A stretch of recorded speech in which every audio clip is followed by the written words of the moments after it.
په هلمند ولایت کې د اداري اصلاحاتو اړوند د افغانستان د ملکي خدمتونو انسټیټوت لخوا د نظارت او مراقبت او د اداري مراسلاتو او راپور لیکنې تر عنوانونو لاندې پیل شوی 15 ورځنی سیمینار په بریالیتوب سره پای ته ورسید. ځایي مسؤلین وایي په یاد سیمینار کې د دې ولایت د امارتي ادارو 110 تنه مسؤلینو او 240 تنه اداري کارکوونکو ګډون کړی و چې موخه یې په اداري کارونو کې د کاري چټکتیا رامنځته کول ښودل شوي دي. د دې سیمینار د پای په مراسمو کې د هلمند ولایت د اداري اصلاحاتو مرستیال محمد ولی حاجي خان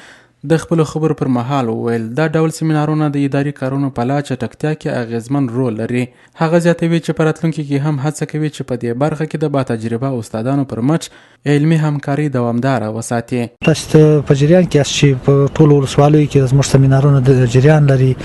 رواني د زموږ خپل ادارې د خاصه خدا بیا د مرکز د خاصه د کسان راغلي و چې تقریبا په دې کې د سیمینار د ګډونوالو شمیر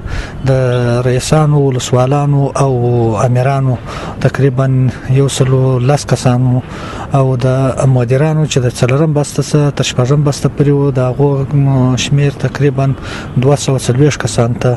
ورسېدی. همدارنګه د هلمند پوهنتون رئیس شیخ مفتي محمد شریف الله ابو احمد صاحب د مسؤلیتونو پر ښه ادا کولو ټینګار وکړ او ویل چې سالمه رهبري د یو هیواد ټولنې او ادارې د پرمختګ په برخه کې اساسي او مهم رول لري. نوموړي زیاته کړه چې په اداري کارونو کې باید د اسلام سپېڅلې لاره تعقیب سي ترڅو په دنیا او آخرت کې د راسپارل سوو مسؤلیتونو د پوښتنو څخه خوندي پاتې سو. مګر خو تاسې پوهېږئ چې په هر اجتماع کې د ادارې ضرورت دی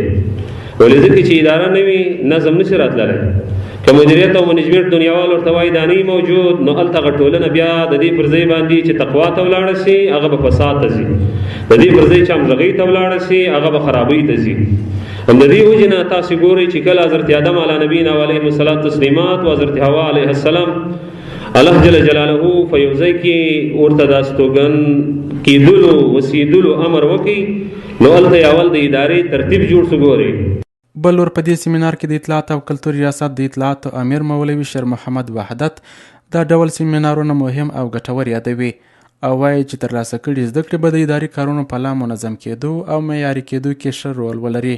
نوموړي غوښتنه کوي چې د دا ډول سیمینارونو همکاري دې لا دوامداره وساتل سي. بلې د اداره او مدیریت او مراقبت په مجموع کې هغه څه چې په اداره کې ورته اړتیا وه هغه څه مو زده کړله او د دا ډول سیمینارونو لا زیاته اړتیا شته ترڅو یو کس وکولی سي د همدې سیمینارونو په توسط باندې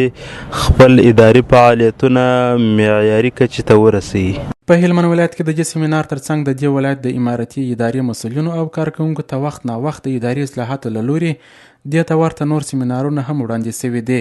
چې په اداري کارونو کې پایلې اغیزمنې تمامې شوي دي.